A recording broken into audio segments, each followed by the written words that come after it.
Less stress, more time, more money. Welcome to the Cash Flow Contractor Deep Dive.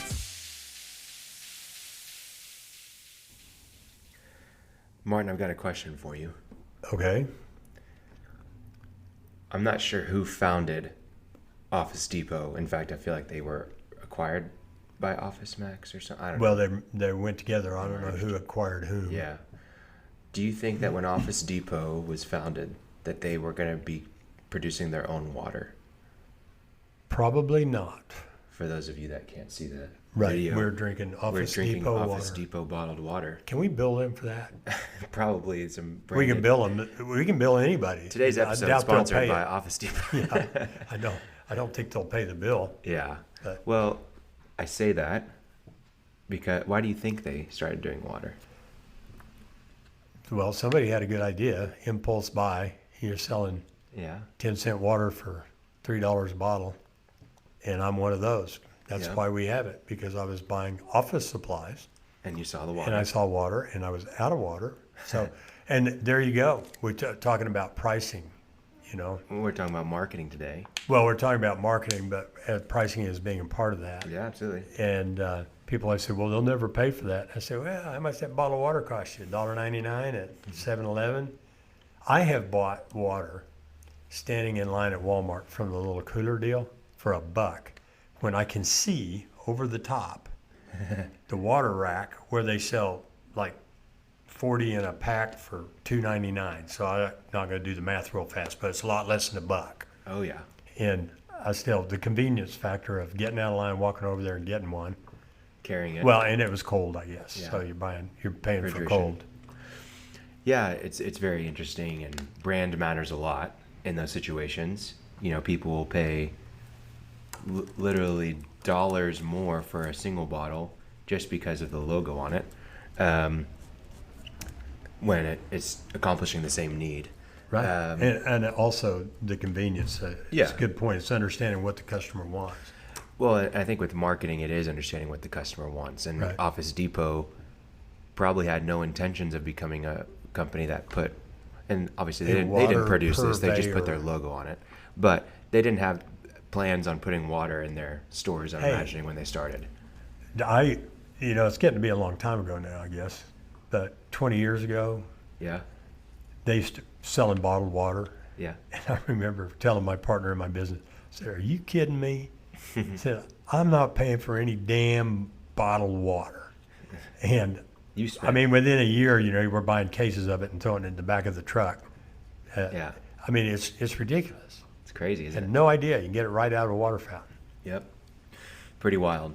But I say that just because good marketing informs planning, informs decisions, informs product, service.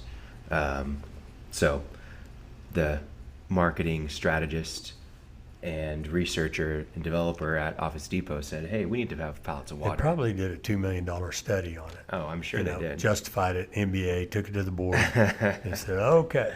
We're getting water. That was MBA, not NBA. Well, we're talking about marketing today, Absolutely. and we're just going to converse about it. I know you've got some stuff that you're going to share. I've got lots to share. And we'll just kind of bounce questions off of each other. My first question to start us off is a tricky one. How has marketing changed since you started working in business, and even since you were a kid, honestly? How has it changed? Well, in many ways, it has changed. In many other ways, it hasn't.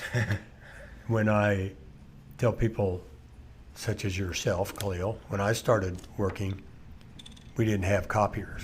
Mm-hmm. They existed because big companies like New York Life and Xerox existed, and the machines cost $200,000, were the size of a F-250, kicking out stuff. But for having a copier in the office, nobody did. Yeah. You did it with carbon paper, or if people recognize NCR paper, it's that paper that leaves it's double copy and it leaves an impression. We had thermofax machines and mimeograph machines, but we didn't have copies. So quite a few things Lots have changed. And at the time, marketing was basically advertising in the newspapers, local marketing, maybe at the county fair, putting up a banner. Yellow Pages was really probably the number one. You just had to be in the Yellow Pages. And can I tell a story about that? Sure. Really interestingly, yellowpages.com. A guy who bought one of my companies is the founder of yellowpages.com. And what happened there was he was from Idaho and he was a stockbroker, somebody that worked like Edward Jones, or not a stockbroker, but a financial planner and financial guy. And some new company, I can't remember the name, it had a Japanese name, opened a branch in Las Vegas, Nevada, and hired him to go down and run it. So he gets down there, setting up an office and all this, and he goes immediately to place an ad in the Yellow Pages. So this was 93 or 94. He goes out there to place an ad in the Yellow Pages, and he missed the publication deadline. So he had to wait 3 months. Wow. And he said, untenable. So he had heard about this thing called the internet. Now, in 94, everybody knew about the internet, but there was no commerce. It was academic, and people were talking about it, and there were big arguments about whether or not the internet would ever be allowed to go commercial, whether that was an appropriate use in the private sector, or whether it should remain government and academics. Hard to believe that, but that was in 93, 94, that was going on. Well, he'd heard about it and did a little research and said, hey, yellowpages.com. So he called Internet or whoever it is that registers URLs, and somebody had it. So he said, They said, but it's going to expire in 2 months. And if they don't renew it, you can get it. So on that day, he hired one of his guys, got on the phone and stayed on the phone and bought it for $30. Yellowpages.com, right? Well, gosh, how many was it? 10 years later, he sold the company to AT&T for $110 million. Now, he didn't make $110 million because he put together an investment, and they really they put a lot into it. They bought CDs, for example. He put in basically a call center in Las Vegas, and they bought CDs that listed all the plumbers in Los Angeles, for example. And they called them up. And they said, do you want to get listed? And do you want to be listed first? And they started charging for that. And of course, that was really, yellowpages.com isn't any real asset right now. If you're on yellowpages.com, and that's what shows up.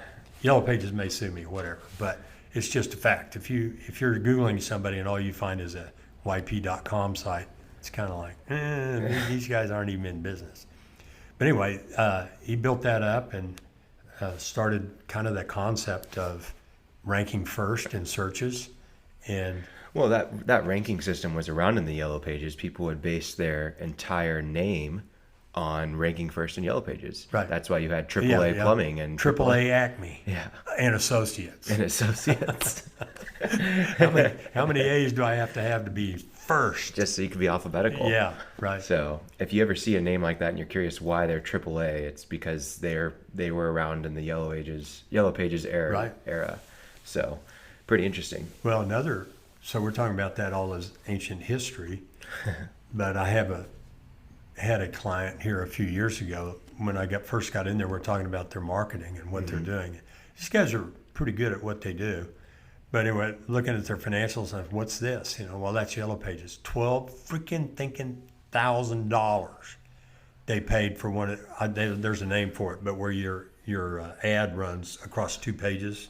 So you open up in both pages, pages, are you, right? And I said, are you kidding me? Because there's Yellow Pages and the original Yellow Pages, and there's the Red Book. I mean, and if you're like listeners or like most people I know, they don't even make it in your house. They throw them in a plastic bag by your mailbox, and you pick them up, throw them in the recycle bin. Or if you have little kids, you keep 2 of them so they got a high chair, right? Yeah. So they can reach the table. Exactly. Other than that, he was spending $12,000. I said, you got to stop. He said, I'm going to make my fee back right now. He said, well, I can't stop. I get a lot of business from the Yellow Pages. Really? Well, this place actually is pretty sophisticated, and I'm surprised he didn't know it before we looked. but they ask everybody who contacts them how they found them. Yep. And so we did the research for the prior year. You want to guess? Total revenue attributed to Yellow Pages. Total revenue, not profit, not margin, revenue. 0. It was a little better than that. What was it? $250. Oh, there you go. $12,000 ad, $250 revenue, 40% margin. So what's that? $100, It's so crazy. right? People spend money on that. So that's also part of what you have to overcome. You asked how things change is the inertia. You know, I've always done that. I've had that happen before too. Guy in Enid gets all his business through the Yellow Pages. I got to be there, and he's in all the different books. I mean, this is a number of years ago, but I got him to quit too. Yeah. There are other ways to do it now. So, There in are answer to your other original ways. question, it was sponsoring a 4-H show. Yeah. It was ads in the newspaper, which were usually designed by the salesperson for the newspaper, which meant there was not really wanting to beat up on salespeople, but they weren't designers. Yeah. So, but you didn't know anything, and a lot of times, and this may sound familiar even now, is somebody walks in with a promotional idea. Hey, you get my Slick magazine shows, and sometimes they work. I'm not saying they don't, but it's an impulse buy. There's no Right. thought to it. The guy comes in and goes, yeah, I got to do something. Yeah. So I'll sign a I had a client now signed a contract. I could have smacked him because there's no plan to that, to be in a Slick magazine in an area, which is quite a ways from here. Yep. For what he does as a contractor. And he came in and told me about it. I said, what? $1,200 a month. I said, what? What was it? Well, I thought it might. I go, come on, man. We've got to have a strategy, which is what you want to talk about. And that was totally impulse. And so I think that impulse buys, the lack of the ability to tell whether it worked, which we didn't really talk about, but kind of, I mean, my guy saying, I think so. I got to be in Yellow Pages. Well, it's $250 total revenue against 12,000 cost. Those kind of things contribute to a lot of the thinking about marketing, which is that it's an expense and not an investment. And Well, the reason why they make those decisions is because they see what's always been done. You see what is being done around you, and you think you've got to fit the part. But that's not the way that you should handle things. Just like in life, if you're only doing things because everyone around you is doing them, right. you're probably not going to be very fulfilled in your life, and you're probably not going to feel very successful. Probably either. not going to be very successful. Exactly. And the same thing applies to marketing. You need to know who you are first and foremost. You need to know who your audience is, and then you need to have goals for reaching your audience. I mean, like a plan? Like a plan? Hey, your original question about how has things changed, I have to say this dawned on me. There's an old statistic that probably everybody's heard, that 80% of businesses fail in the first 5 years and 80% of the survivors fail in the next 5 years. So that's 96% are gone. Recent statistics, because I had to look them up for my book, The Profit Problem. They say I make money, so I don't have any. But I had to look it up for the SBA statistics, or it's half. In other words, half businesses fail in 5 years and half fail in the next 5 years, as opposed to 80%. That's way, way, way better, right? Yeah, absolutely. I attribute that, I mean, this is just me, but I think I'm right. I attribute it to technology. Oh, absolutely. Part of it is you can buy a cash register, you can buy phones, you can communicate with your crew with a cell. So we've got that level of technology. I can't believe you just said buy a cash register. If any companies out there are buying a cash register. No, but my point is you don't have to. Yeah. You can, you don't have to. It used to yes. cost, you had Gotcha. a company called NCR. The barriers to entry are lower. Right. I mean, orders of magnitude lower. Oh, yeah. You used to have to buy my last company, we bought a $25,000 phone system for the office and had to have a contract for somebody who could come fix it. Now we've got cell literally phones and $0 now. VoIP. You don't even need an office. You do need like a computer probably, or a phone. You get an iPad and you go to these restaurants and they spin it around and you pay. You don't have to pay for Wi-Fi. You just buy coffee at a coffee shop, and now you work from there. So that's the operational part Sure. of the business. But from the marketing standpoint, no matter what obscure thing you do. Maybe you put cork inserts into tile floors. Yep. And you're the only guy in the world who does it. There are a number of people who want that. Very unlikely that they're in your neighborhood or reading the newspaper. The internet and internet marketing has allowed us to reach the entire stinking world for nothing. Absolutely. I mean, you can reach them for nothing. If you want to do it well, you need to do the planning we're about to talk about. So that probably, as an overarching thing, is the biggest difference. Yeah. That's changed. You can reach the world for nothing. It's so true that there are a lot of things that have changed, barriers to entry, methods and channels in which you're going to market to people. But there are so many principles to marketing that have not changed at all. Right. Right. But you can just now apply them across a broad base. Yeah. Human psychology is very intertwined into marketing, and that's not changing. The way we think, our desire to belong, our desire to find the best option, all these different things are not going to change. Our desire to be guided through a process, to be the best, to solve all of our problems, to feel significant. All these things are not changing, and those are principles of marketing that you can use as you're going through. But the methods in which you deploy those are going to change, and they're going to be different next year. So really what do you? know. I know what I hear. What do you hear as the most common form of marketing for contractors and builders and? Well, it's always the same for small businesses and even large businesses at that. But it's referrals. It's word of mouth referrals. It's word of mouth leads, whatever you want to call it. But it's just someone saying, "Hey, you should use so and so." And even on a big scale, if I walk into Martin's office and I say, "Man, did you see that the new iPhone that came out?" There was I literally did buy one because you came in and told me about the 12 Pro.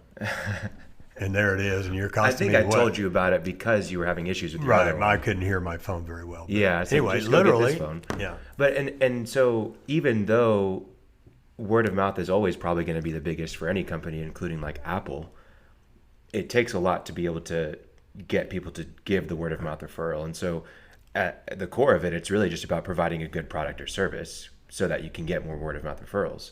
But also, in order for me to know about the 12 Pro iPhone, to tell Martin about the 12 Pro iPhone, I have to receive some sort of marketing communication to be able to know about it, to then tell Martin about it. Right, and bringing it back to the contractor, I don't let them off the hook. Marketing by referrals and word of mouth is certainly, I mean, I'm not sure I really call that marketing.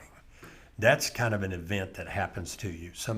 Now, if you intend that to be your how you get your leads and customers, and you pay attention to it by delighting your current customers, getting them to leave you, well, as soon as you're leaving a Google review, that's you're into electronics. Asking for referrals, maybe giving incentives, free inspections or having a referral program. Right, a referral program. Now you're into marketing, but what I mostly hear is I say, how do you get your leads? And it's changed even in the 11 years I've been coaching. It's getting more sophisticated. But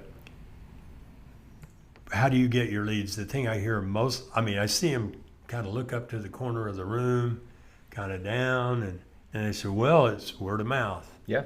I said, well, how do you encourage word of mouth? Well, I do good work.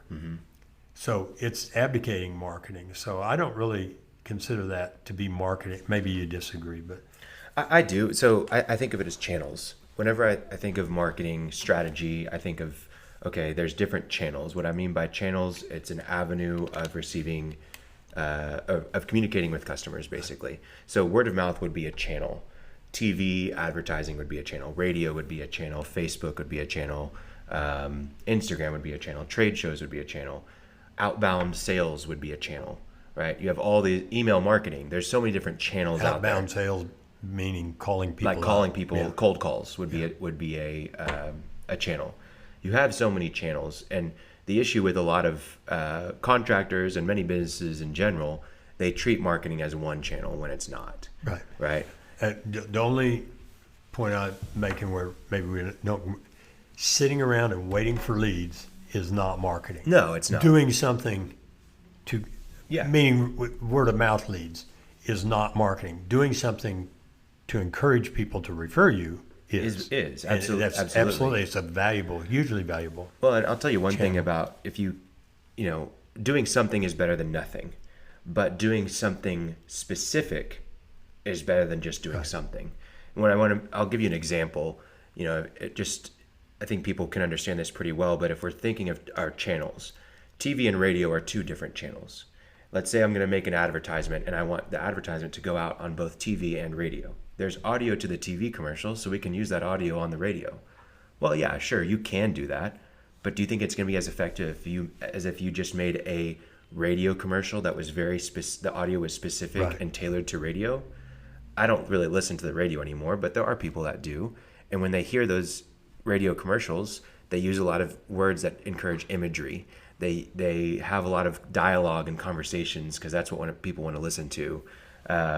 It sounds like it's a radio ad, right? They have to say the number for you to call or their website and spell it out. Whereas if it's on TV, you can just put those things in text on the screen and you don't need to say those as a part of the dialogue. And so if we just took the audio from a TV commercial and then played the TV commercial and then used the audio for the radio, it's not going to be as effective. Right. Sure, it's better than nothing, maybe, but it's not going to be as effective. And so the same way, if you're doing marketing on Facebook, it needs to be different than the marketing you do on Instagram and different than the marketing you do on your outbound calls, all those different things. It sounds to me like you're describing a piece of a strategy. Absolutely. Can you maybe, I think we've kind of agreed that ad hoc, just doing something is better than sitting around contemplating your navel in your office and wondering about stuff.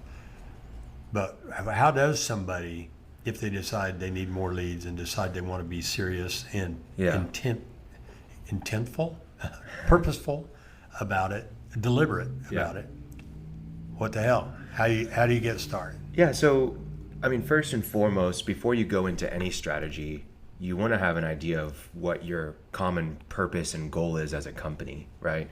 Are you trying to hit a certain amount of revenue? Are you trying to serve a new customer base? You have to know who you are as a company, what your strengths are, what you're really trying to pursue.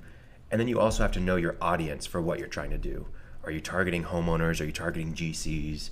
Are you targeting business owners or industrial projects or municipalities? Who are you targeting? And what do you know about them? Not just who are they, but what are the details about them? What information do you have on them that's going to allow us to come up with a better strategy? So that has to be you have to figure out what your North Star is.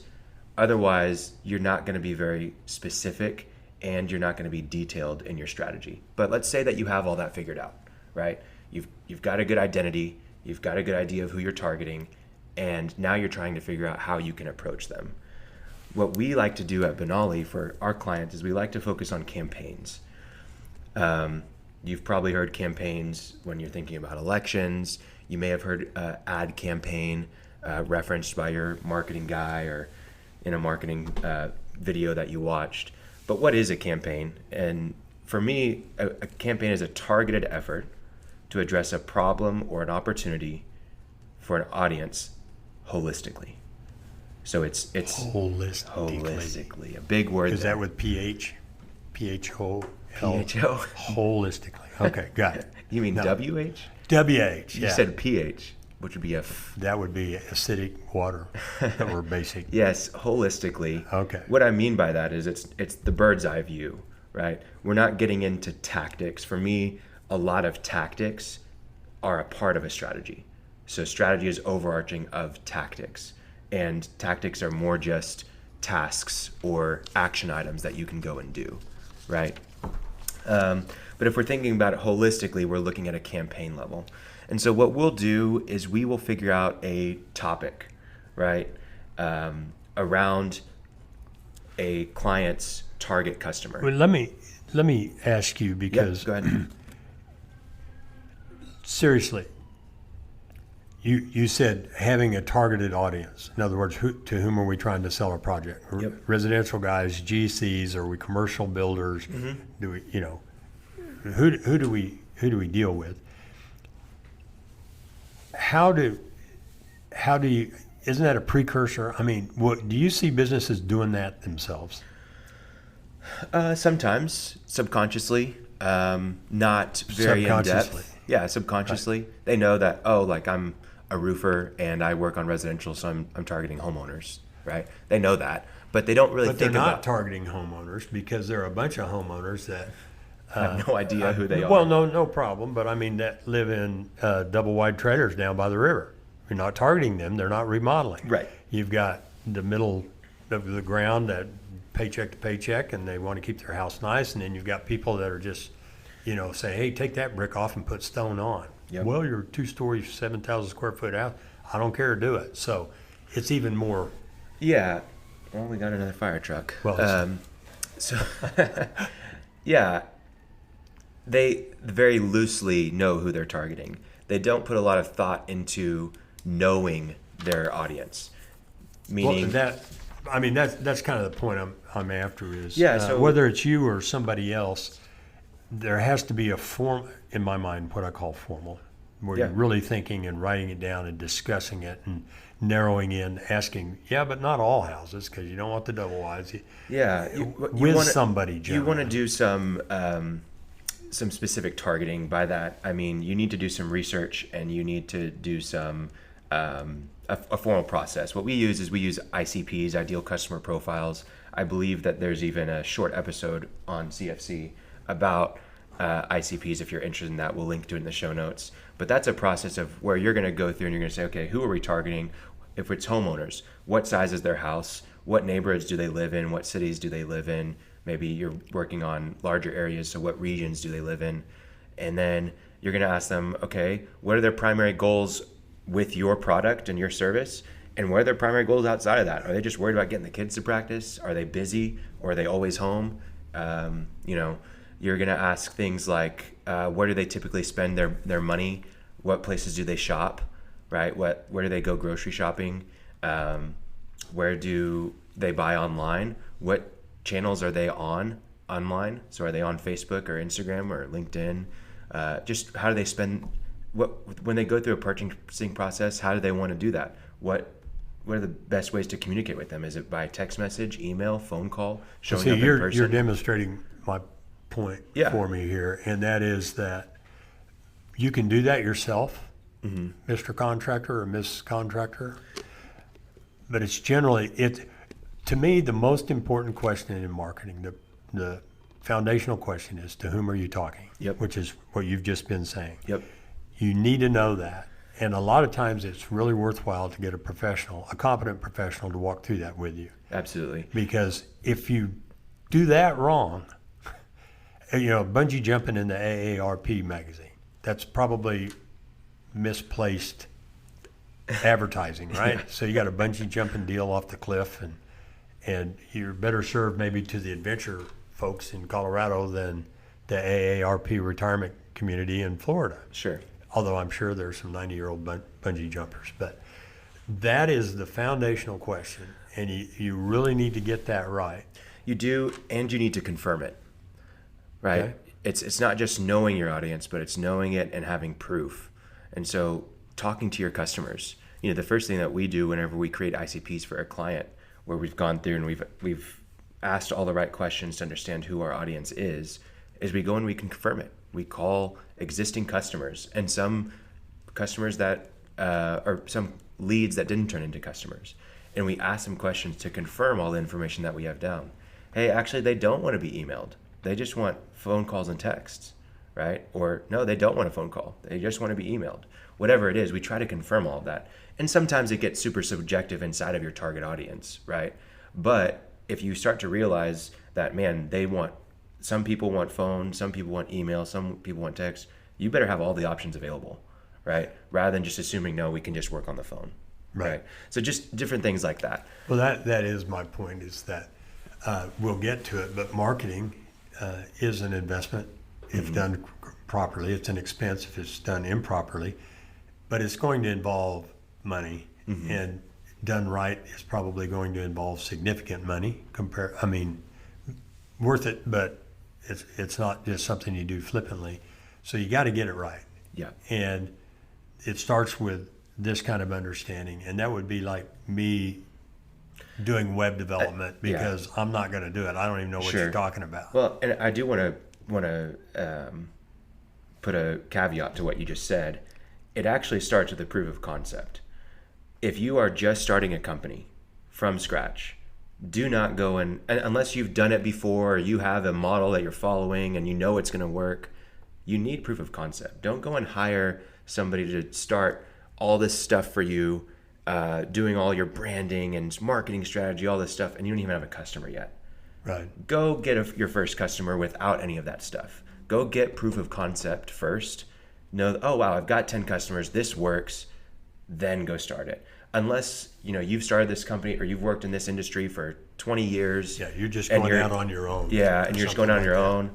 If you're starting a brand new company because you've got this brand new idea, go do the research by finding proof of concept and getting some customers. Yeah, it's interesting that you say that because one of the questions I routinely ask new customers is, especially if they're just right at break even and not thriving yet, so I just look them right in the eye and I say, is there a really great market for what you do?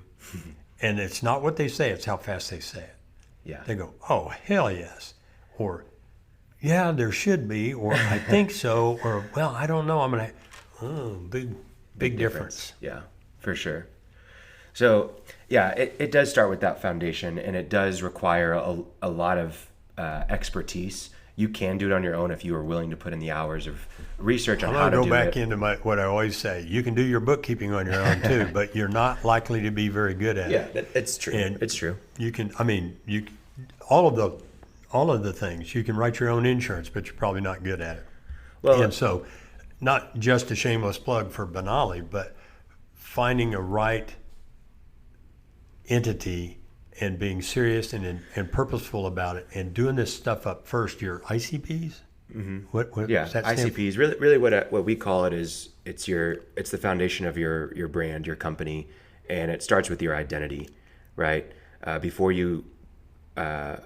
starts with your identity, then goes into your strategy, then goes into your messaging. Right. So those are the 3 steps: knowing who you are, then knowing your strategy, which is your ICPs, who you're going to target, what the competitive landscape looks like, and then what opportunities are out there for you by doing a SWOT analysis. Once you've done those things in your strategy, then you can start to do some specific messaging for your company on how to portray yourself in each of these channels for your strategy. But that's more of a foundation process that we go through with all of our clients during our onboarding process. Right. Just the point I'm making is that you're not likely to do that yourself very well. No, probably not. But I think Yellow Pages.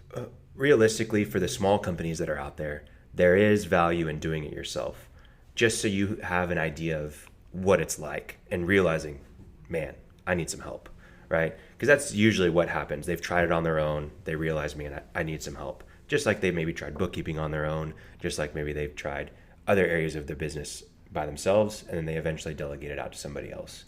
I think what's important to also recognize is that if you're going to hire an agency like Benali or someone else, or you're going to make your first marketing hire in general, if you don't see a very good strategy that's based on who you are and who your customers are as a part of the process of doing the marketing, it's a red flag. And that's usually the hardest thing with your first marketing hire as a contractor, is that you have to manage that person. And oftentimes you don't know how to manage them on how to do strategy, how to do all these different things. They're usually usually they're hiring an entry-level marketer, and they know how to post to social media or to take photos or get a testimonial or whatever, but they don't know the strategy. I need a website. And you get a website. Right. And it's got all the mistakes. Mm-hmm. I'll just plug it because we have before, but Donald Miller's book, Marketing Made Simple. Yeah. He has 2 books, Story Brand and Marketing Made Simple. If you bought Marketing Made Simple and you wanted to do it all yourself, which I do not advise, but unless you're a web developer, it tells you exactly what to do. Right. And if you're not doing that, you're just wasting your time. Mm-hmm. You're just wasting your time. It's very difficult to execute on all of this while running your business. Right. But you do, at the same time, you do need to be involved because it is strategy. It's planning. It's very guidance level. If we're talking about the 4 areas of business, guiding the business, it's very much intertwined with this. It's going to direct the trajectory of your customer base and your revenue. You need to know about it. So it is very difficult to find that first marketing hire as a contractor, because you do need somebody that can kind of is a generalist and kind of do everything, including strategy. This is a big takeaway here, though, because you've already said it. If you don't see signs of strategy, beginning with to whom are you marketing and where do they live and all the other things you mentioned, if you don't see that, it's probably, in my opinion, it's not the right marketing company. Well, and beyond just strategy, it's understanding why that's a strategy, because anybody can take a strategy that's out there, that's anybody's been doing, and just say, oh, we're going to just replicate that, which is good. It can be a good thing. If it's a good strategy and you're replicating it, you're probably going to see some results, but it has to be a holistic strategy, and it has to be really tailored to who you're targeting and who you are as a company. What I mean by that is, if I go and I do this strategy of getting ebook downloads for a plumber, right? Well, great.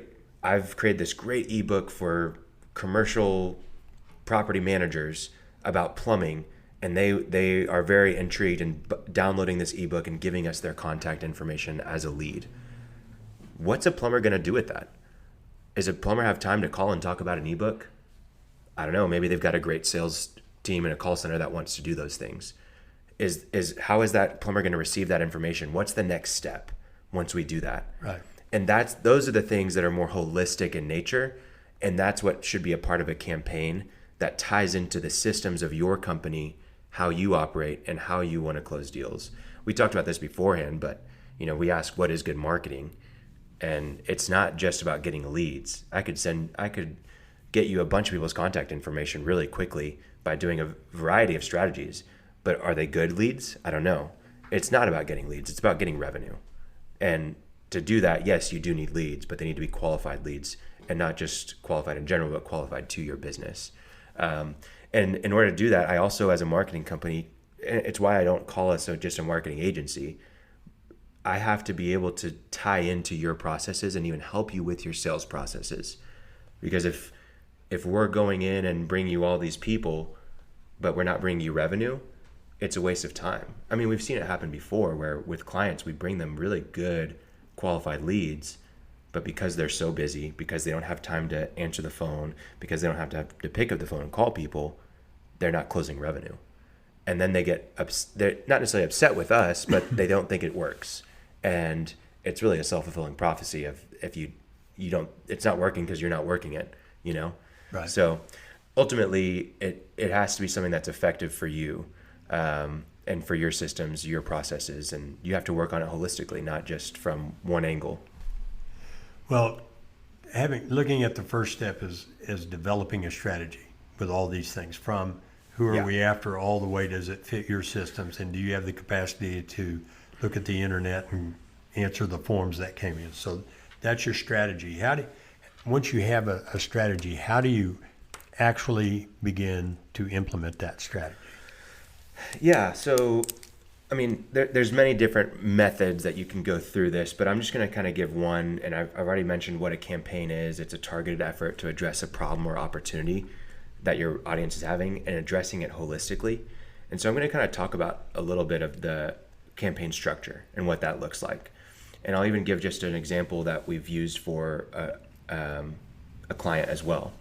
So really it starts with that foundation. We know who we're targeting, and because we know who we're targeting, we know what they care about. So let's just say that we have a audience of homeowners, and they really, let's even just go through like the roofing process, right? They care about getting their roof replaced so they don't have leaks for the cheapest amount possible, probably, and without any headaches, without wasting their time. That's something that they really care about. So what if we did a campaign around how our roofing company helps you with the insurance process, right?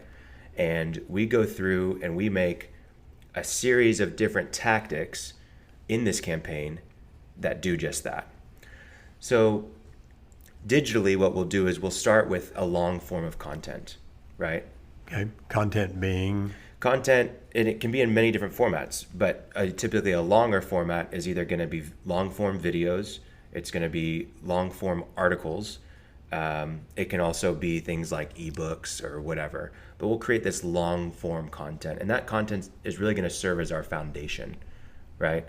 That's everything that we're going to be doing is going to be stemming from that content right there. So to give you an example, if we're going through this insurance is our topic for this campaign, helping you with your insurance claim, we're going to talk about how to know what your deductible is, how to know how to go through the claim process, what are the steps of the claim process, how long does it take, What is depreciation? what is actual depreciation, cash value? yeah, Which you should have known when you bought your insurance. all of this education around that topic. We may have 15 articles, we may have 8 articles, we may have 8 videos, we have 20 videos around this topic that is educating around this area. And what's great about having this as a foundation, this long format, is that it really helps us to understand things at the high level and then create smaller pieces of content from it. Think about a movie, right? Kevin Hart goes and makes this really long movie, and he has this great movie that's going to be released in theaters. Does he just hope that people watch the movie? No, he goes and he marks it. He's got this really long form content. And what does he do with it? Well, then he goes and he makes a trailer, right? He takes a bunch of short clips from that long format, and then he puts the trailer on YouTube, and then he puts it on TV, right? Then he goes on to talk shows, and he puts, they always, let's check out this clip from the movie, and then they talk about that clip. You know, it's interesting that you brought up roofing because both you and I, in the last week, just got hammered by hail. There's $500 million That's probably why worth I of use hail. that as an example. Well, but we also have clients, Yeah. So it's not totally event driven. But thinking about, in my mind, what's this long form stuff? Well, how to get your roof replaced and deal with it. One of the small things, how to deal with your insurance guy. Mm-hmm. You could have an article on who does the adjuster work for? Yep. Right? Because people are, I too, they're supposed to be, I don't know who they work for. I'm not thinking me, but they also have these public adjusters. Should I get a public adjuster? Is that going to affect, and what is depreciation? Because I've replaced my roof before, and I've found out real quickly that there's 2 ways to value your roof, what it costs to replace and then what isn't enough to replace it. So if you have this long form article or ebook that people could read the whole thing, and then you pull out things, which would be, if you were set up with that right now as a roofer, and you are, because you're actually working with some, the opportunity right now, $500 million in the west half of Norman. That's just this tiny little. Where we live here in Oklahoma. That's where we live. That's a huge opportunity that you could pounce on by pulling from your long form, and reaching out to people. And not by saying, buy from me, buy from me, buy from me, but from doing what we always talk about, educating them. And they say, hey, I really like these guys. Well, the thing is, they're already doing that. When they go and they're knocking on doors, or when they're working with a customer, they're already educating on these things because they have to. It's part of the process. Every sales process is education-based if it's a good sales process, because people have questions, people are trying to solve problems, and you are educating them on how to do it. And so if you're taking a campaign with education and your foundations on that, you're really just doing good sales, right? And marketing and sales are so intertwined, and they should be in your company, that they should inform each other, right? Just like we talked about the Office Depot earlier, marketing maybe realizes that people are buying water for their office because they've done some research. Then sales knows that they need to put water bottles inside of the building. Right, and if I always describe marketing and sales as on a continuum. Marketing is more general and obviously generating the leads, and sales is closing the deal. But where does one stop and the other start? If it's good marketing, they're completely pre-sold. Yep. And all you can do is blow it, right? I mean, they might be completely pre-sold, like Amazon. You just go buy the book or whatever it is you want, click, nobody talk to you. Right. But yeah, and that's I think what you're talking about when you your marketing has to fit your process. Yep. So that it's a continuum. Yeah. So the other thing that we haven't talked about with part of that foundation, and I'm actually going to use an analogy of a house, right? So if you think of a house, you have the foundation. That's going to be our long form content. That's going to be those videos or those articles that we have that are super educational. But we're also going to have something called offers. And those are going to be more like a premium content or a premium offer that we're offering to people. What I mean by that is, if we're writing just articles all day, but then we have this really great checklist that a homeowner can go through or that a business person can go through, whoever we're targeting, that would be more premium content. And that's something that we want to offer to people in a different format than just an article on our website. Now, there's a big debate in marketing whether you want to gate that content, meaning you want to ask for someone's email and phone number, contact information before sending that premium content to them, or if you just want to give it to them for free. You can do it either way, but you want to have some of those premium offers available. A really good way, the way that I like to think about it, is that typically if it's just like a checklist or a ebook or something like that, you don't have to ask for their information. It's really dependent upon your business, but especially for a contractor, you don't want to sit there and have to be calling people that download ebooks or whatever it is. But you can have offers that are more specific, that you are required to get their information. Like schedule a free inspection would be a good offer for a roofer during this campaign that we're doing, right? Talk to a roofing expert about your insurance process, right? Get a custom consult or whatever it is. Well, if they're going to talk to you, you need to be able to call them so they can give you their information. It's a natural process. But for maybe an ebook, it's not natural for you to want my phone number for downloading an ebook, right? So you think through some of those things, but you want to have some premium offers that go along with this campaign. What's our call to action during this campaign? We want people to schedule inspections. We want people to schedule consultations. We want people to schedule a time to speak to an expert. We may want them to come out to an event. There's lots of different calls to action out there, but you want to have those as part of your foundation. What are we trying to ask people for? What's our goal here? So if we're building a house and those things are our foundation, well, then we've got to frame the house. And I think of the frame of the house as more so the technical aspects of marketing, right? We're going to need to build landing pages for these offers. We're going to have to come up with some follow-up emails if people do submit the form. We're going to have to come up with different clips from these articles and graphics and email sequences and all these different things that we might do that are more technical. Let me ask you a question. Yeah. What the hell's a landing page? I think I know, but you hear it all. Well, I mean, in a basic format, it's a web page that somebody lands on. Well, like when they click something in your campaign. So, for example, if I go to Google and search, ABC Roofing, and abcroofing.com shows up, and I click on abcroofing.com, and that's the home page, well, that's the landing page. And like if I sent out a campaign emails that said, should I hire a public adjuster or just use the insurance companies, it'll take them to a page that talks about public adjusters and insurance company adjusters rather than just to a home page and they got to go find it. Yeah, so the idea of building a landing page, if we're not just talking about why it's called a landing page, ideally a landing page is specific to what someone either searched or inquired about or what they're looking for, and it is only about that. And so if somebody goes on social media and they see this opportunity to schedule a consultation with you or an inspection, and it goes to your homepage, unless your homepage was specific to that inspection, which it probably shouldn't be, but if it is, that's what it is. It should be going to a page that says, fill in this form and get your inspection right away. Answer and give the question details that on what was the inspection is going to include, Yeah.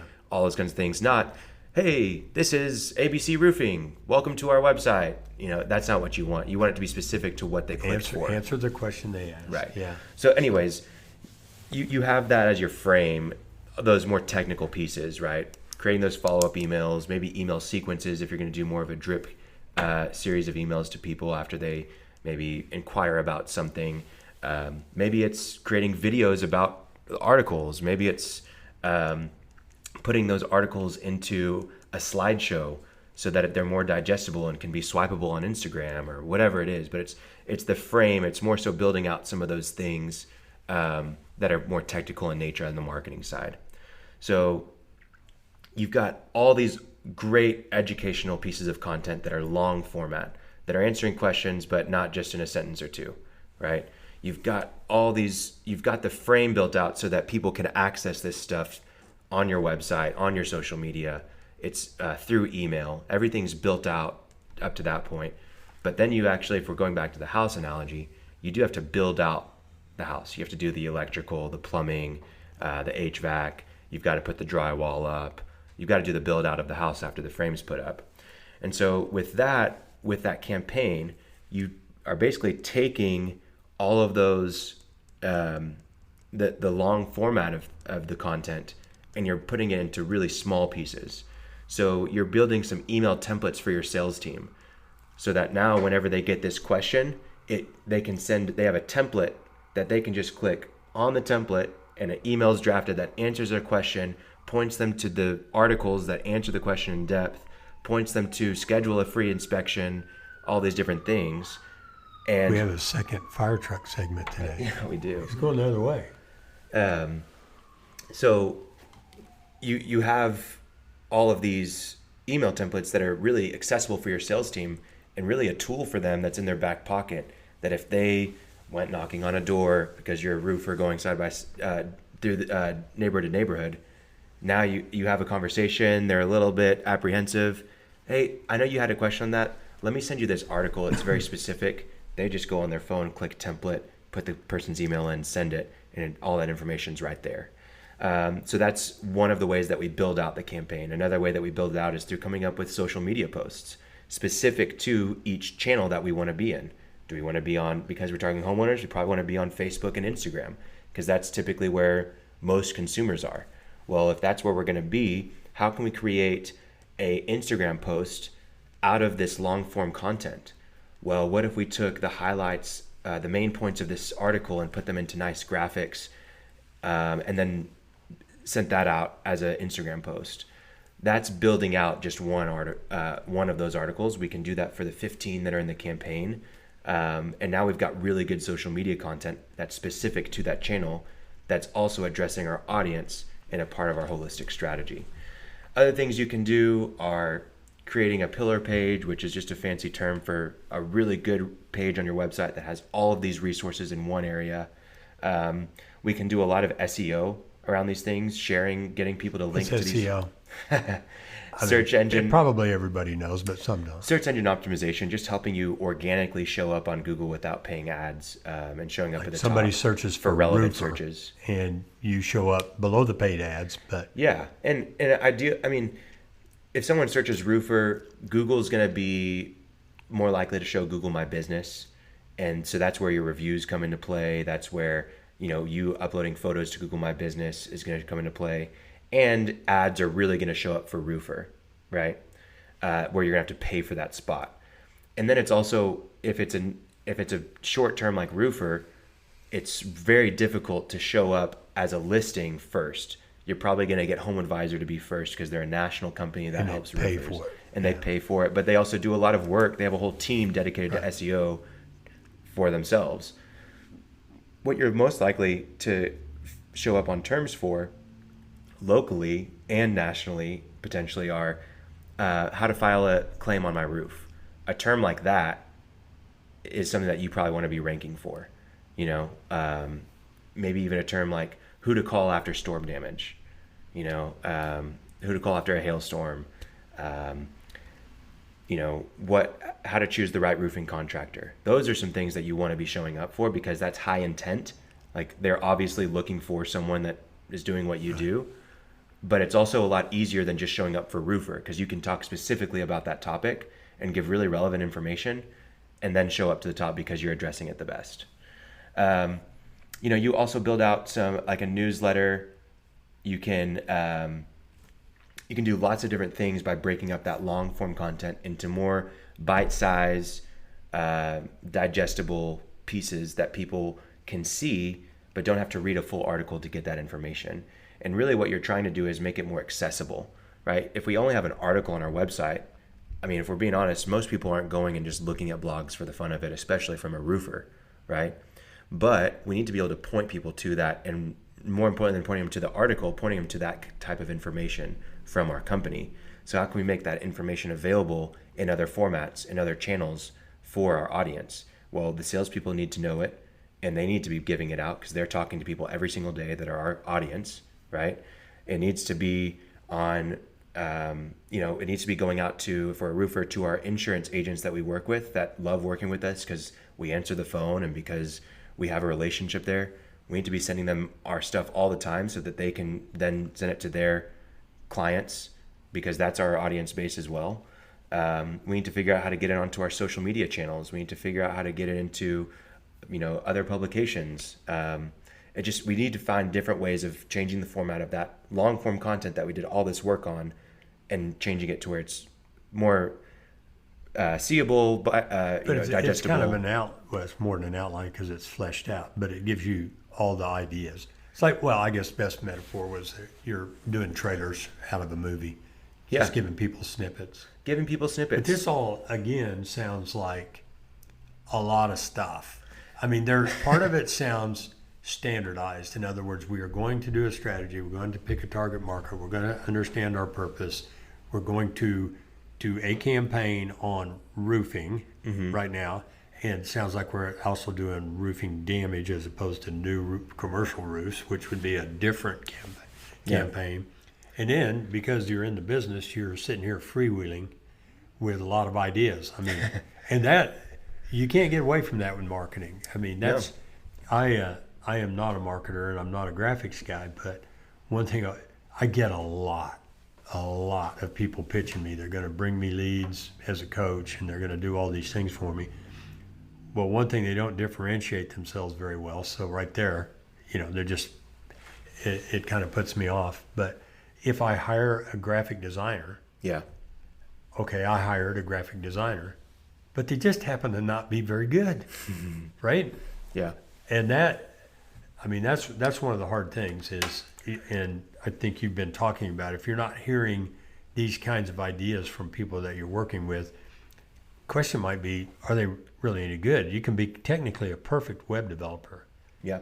And you can put together a beautiful website that does absolutely nothing because everything on it is incorrect from the results or system. So I'm just pounding on the fact, I know you can do it depending on the size of your business, but done properly. Yeah. It really, a professional to do it.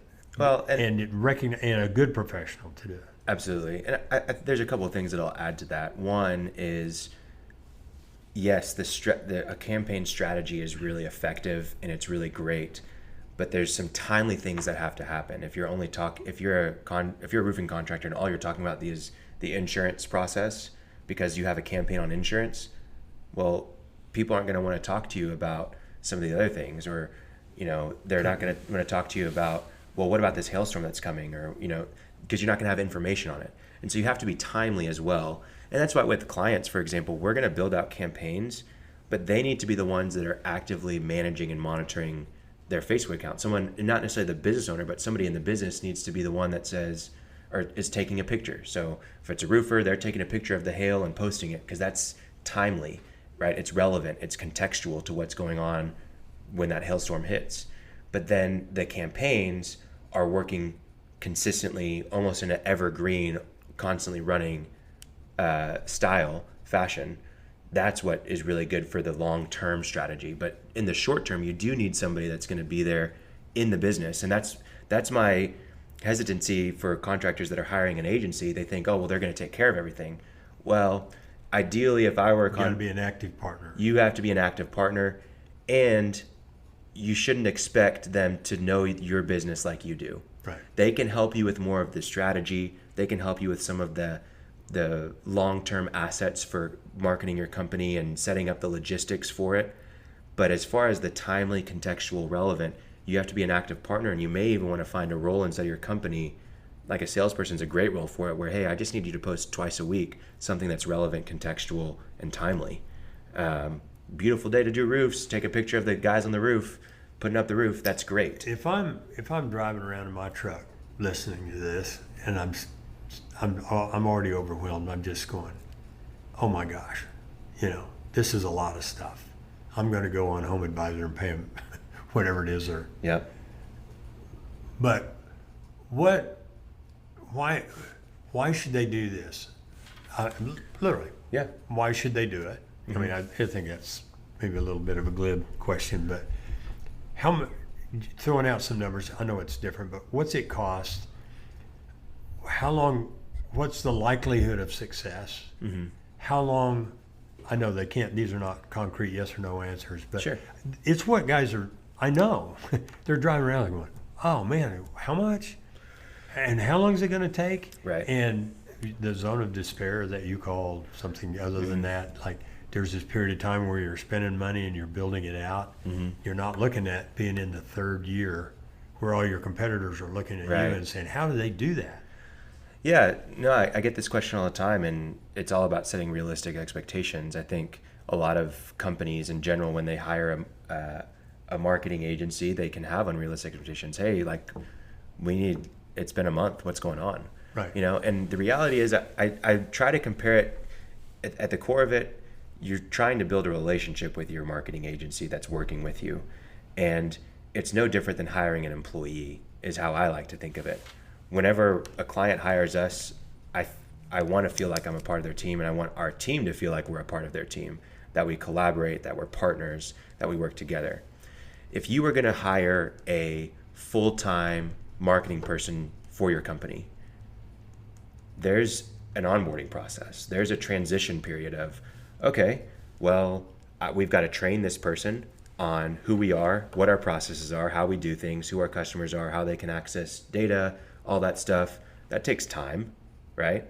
Then we've got to get them the right projects, and we've got to get them set up with our photographer, or they've got to find a photographer for us so they can get pictures of our job. We've got to get them on a phone system so they can start calling customers. They've got to call those customers to do the research, know who we're targeting.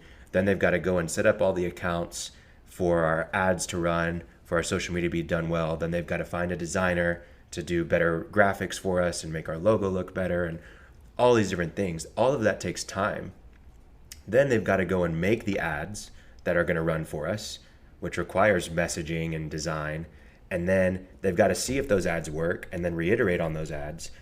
You're talking about a lengthy process just for your new marketing hire, assuming they know how to do all of those things, right? Right. You're going to find somebody who's good at one, but very seldom will you find a person who Exactly. is excellent at all of them. And so I tell people, like, realistically, if you're expecting them to drive the ideal results for you at less than 6 months, you found a really great hire, and you should be proud of yourself, right? Just because they've executed extremely well, and they've done it in a very short amount of time. They've been a very quick learner. You might be able to do that if it's someone who's been in the industry for a while, has already executed on this before. Well, they're still going to. But to find somebody who's a good photographer, a good graphic designer, a Well, and master of web development, you're talking about hiring a coordinator. you are, but likely you're not going to find that person. What you're going to do is you're going to find somebody who knows that they need all of those things. They know how to spot good photography from bad photography, good design from bad design, and they know how to go and find contract employees or freelancers, whoever. That's why who's I'm going to saying do they're that for actually them. a coordinator for you. Exactly. More likely. A project manager almost. Right. And so if they're going to go and find all of those things, you've got a really good role. What do you think you're going to pay for someone like that? Right. It's going to be expensive. Plus all the contractors. Plus you have to pay all the contractors. And so really what I struggle with is that for a company, it's, yes, in-house marketing is the best option for you. The question is, can you afford it? Do you have the time to afford it? And can you realistically set all that up yourself? Do you know how to hire the best people for your in-house marketing team? In-house marketing, actually, I don't think I'd heard you say that before, and I'm not sure I 100% it's- agree, but in-house marketing is the best form if you get the best in-house marketer. Right, exactly. So like if you were actually going to execute on that, the first hire that you would need is more of a CMO, Chief Marketing Officer. You need someone who understands logistics, who understands what to look for, who has a strategy mind, and who can hire people. Then you're looking for more of a marketing operations person who can make everything work functionally and do what you need it to do. From there, you're going to go into more content-driven stuff where you're looking maybe at a writer, maybe a videographer, depending on what's best for the way that you want to create content. And then you're probably looking at more of an advertising person or another content creator of some sort. And you need at least 3 people, but ideally 4 or 5 for the bare minimum in-house marketing team, in my opinion, right? That's a lot of payroll, that's a lot of overhead, and that takes a lot of time to develop that. You're not just going to find them overnight. So the next best thing, in my opinion, would be to have an in-house marketer who is a generalist, who understands all the different areas pretty well, can post to social media, but can also come up with an idea for an ad campaign or whatever it is, and then to pair them with a marketing team like Benali or another agency, right? And let that agency act as further strategy for your in-house marketing person, act as a point of contact to be able to give them whatever they need, if it's customer information so they can go get a testimonial, or if it's, hey, in-house marketer, here's a process that we use for gathering testimonials, you go do that, right? And also act as outsourced capacity. That person doesn't have the time to go and write all these articles because they're managing stuff inside of the company and whatever. Well, that agency can go and with the input of that marketer, go and develop all that content for you. And then the marketer can review and give feedback, proof, all those kinds of things so that it's right. That is ideal scenario number 2. The reality is most people can't afford to have a marketing person and have an agency. The next best thing, in my opinion, would be to have an agency, right? An agency. It's timeshare. You've got all that talent sitting over there in 5, 6, 7, 10, or 100 people, and you get your fractional interest. Yeah. You're going to get available. What you're really buying whenever you're paying for an agency is you're buying strategy, you're buying processes, you're buying research, and you're buying the talent. And what's going to happen is you're going to get a good account manager who's going to work with you, who's going to build a relationship with you, be your point of contact whenever you need someone. Any marketing question that comes up, you're going to have someone that you can call. But then you're also going to get the team that supports that account manager. You're going to get a team that is diverse, a specific person who does design, a specific person who does marketing operations, a specific person who does long form content writing, a specific person who does short form content writing. Then you're going to get some of the other things like photography, video, whatever. And then you're also buying that experience from that talent because they're getting to work with all these other companies and go through all these different problems, see what works, see what doesn't work. And so all of that strategy, all of those processes, they get refined and they get improved over time. And so that's what you're really buying, is you're getting access to all those things for probably what it costs you to hire a good marketer. And that's what you should be expecting. Now, depending on the deliverables that you ask for, so if you want 3 campaigns a year versus 6 campaigns a year, well, now your price goes up because you're paying for more time and more talent to be able to do those things. Or if you want to get a lot of really high quality videos made or photos made, you may have to pay extra for some of those things. But in general, I would say that in-house marketing is your best option, probably the most unrealistic for our listeners, I would say. Next best option is a full-time marketer on staff that is a generalist, not a specialist in a specific area, accompanied with a agency for outsourced capacity and outsourced strategy and processes. Then the next best thing would be just hiring an agency to be your partner. Somebody still has to be a liaison, and Yeah. Mr. or Mrs. Owner, it's probably you. Yeah, if you're the business owner, you're probably going to be working directly with that marketing agency. You're being interviewed and having meetings with them. You'll have a meeting to write the articles or do the videos. You're having meetings once, maybe a week, once every other week, and what you're doing during those meetings is answering questions. You're updating them on how your business is doing and what your goals are. And then you're also just reviewing the work that's done, saying yes, saying no. What percentage of contractors, let's say, would you say have what I'll call real marketing? Real marketing meaning not just waiting for referrals and not occasionally putting an ad in this or that, but I mean intentional marketing where they're executing over a year on a strategy. What percent do you think do that? Yeah, so I mean, contractors is so broad, right? You've got general contractors, you've got subcontractors, you've got subcontractors, you've got service providers. There's so many different types of contractors out there. Really, the way that I think of it is there's typically in a local area. So let's, in some places that's going to be a big city. In some places that's going to be just, a state. You're usually going to have between 2 and 5 players that are doing marketing well. You're going to have 1 to 2 that are doing the marketing, the sales, and executing on the actual service or product really well in that area. So like against hundreds or thousands in the area. Yeah, exactly. Yeah. So like you look at, Dallas, for example, there's going to be maybe even 10 in that area. You may have to segment even more inside of Dallas, but you could say like North Dallas, there's going to be 2 to 5 really good plumbers that are executing marketing very well. That seems high to you? No, it seems low to say 2 to 5 in North Dallas, which is 4 million people. Dallas, Fort Worth. But so it seems that people might be a little question that. But they might. I tell you what, go look. Go look. I'm serious. You're going to find a lot of people. It's a huge opportunity. It's a huge opportunity, and that's the thing about like why we do these campaigns is because they really build on themselves. Typically, for our average client, we're doing 3 campaigns a year, right? If we're doing those campaigns year over year, in 4 years they've got 12 campaigns of incredibly educational content with so many different assets, meaning different pieces that can be used in different ways and different channels at different times. And so, for example, we have a client that does, freezing pipes is a big issue for their industry. We've got a freezing pipes campaign. Every year, whenever it gets cold, we literally can click a button, and turn that on. Now, there's a lot more that comes with that. Each year, you need to customize it to when the storm is. You're editing a piece of paper, not creating a piece of paper. Exactly, and it's not plug and play necessarily, but it almost is.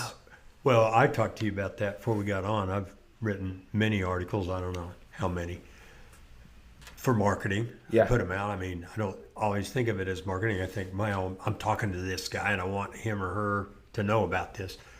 But I've got them all done. They come up all the time. The topics I choose come up all the time in coaching. And we talk about it. I send them an article. Yep. And the article recaps what I said because, articles are about what I do, and so I don't have to think about it. But it's just it's kind of like me providing them material at a conference or something. But read this little 5-minute article, Well, and so you've got that collateral built. You don't have to pay to do it again. You're going to modify it. Yeah. Change the date, or more than that. But and just to give an example for you, for so people understand, like you have how many dozens of articles on your website. You get asked to go speak at something. What do I talk about? You can just go and look in an article and say, this is what I'm going to talk about. We could start a podcast. And then every now and then I could say, what would we talk about if something didn't come up recently, and pull out an article. Doing the podcast and talking like this gives me ideas for articles, which inform my coaching. Yep. But it also keeps you sharp, right? It keeps you aware of what your audience's desires are. If you have all these articles and you're actively looking at them to be able to send them out to people, you know what your people care about. Well, I'm also actively listening to the people because I've got to do an article.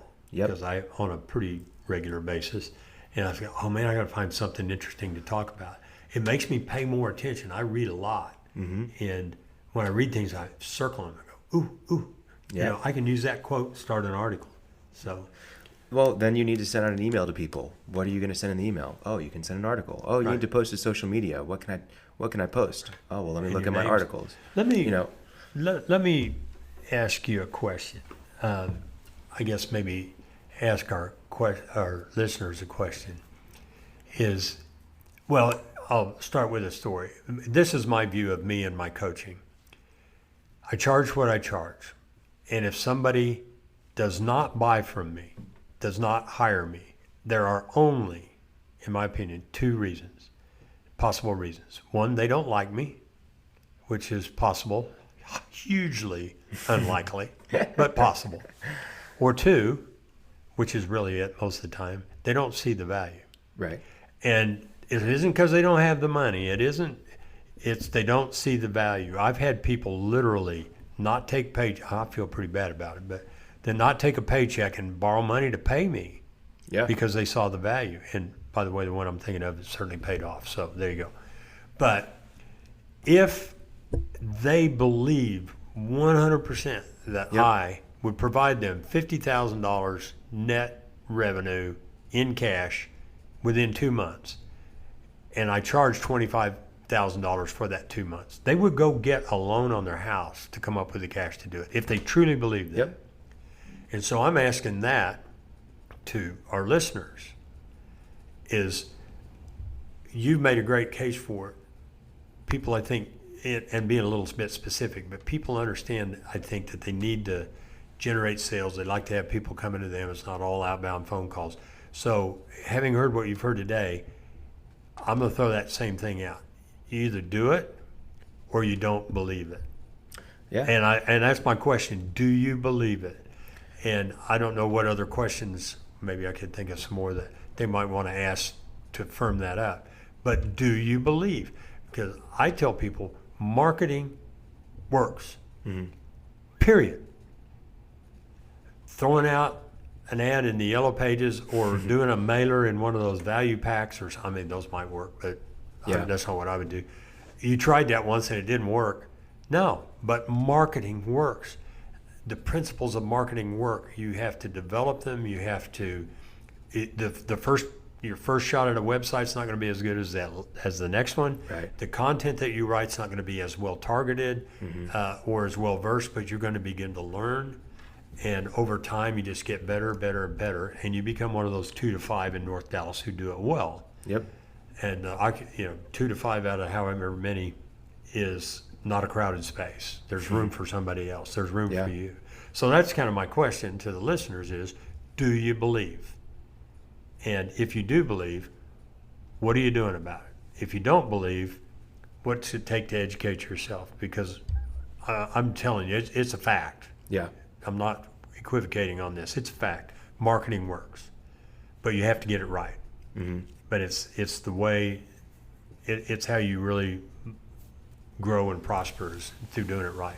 And it takes courage, especially because of that zone of despair, which I alluded to. What do you call it? Zone of Gap of disappointment. Gap of disappointment. But you love the despair. I love the zone of despair. That's kind of like sounds like Princess Bride stuff. Yeah. See how confident I am. I don't know that I mentioned it, but I mentioned in the terms of an employee, you're going to have to train them. They're going to have to learn your company. They're going to have to know the processes. They're going to have to get in the terms of the marketing, the zone is, and I've observed it by watching you and clients is, okay, I believe you. I'm going to do this. I'm going to start paying you. Well, you've got to do that research that informs your strategy. You got to develop the strategy. That's not 30 minutes in the afternoon. And there's things you can do short term that will help. Like if you didn't have a Google My Business listing, if we create that in the first week, then you're probably going to get some more business. If you had 0 reviews and we were able to get the 10, low-hanging fruit, the quick. Yeah, there's some the quick wins, low-hanging fruit can be there. But as far as like getting the ideal results, it's going to take time, and it's only going to compound over time, especially if the processes that we set up, like for every customer that closes, to get a personal email with a thank you and please send us a review, and then if they don't leave a review, it reminds them for 5 times, then that's going to help you get more reviews, which is going to lead to more referrals from Google, all those kinds of things. It compounds on itself over time. But the first 6 months, typically there's a quote unquote gap of disappointment, and it's mainly just because things take time. Just like if you are a home builder and somebody says, okay, well, you build us a home and you're going to be done next month. Like, well, probably not. No, we've got a lot to do. Yeah, houses take 8 months if everything works well. That's if there's no weather or whatever. So, yeah.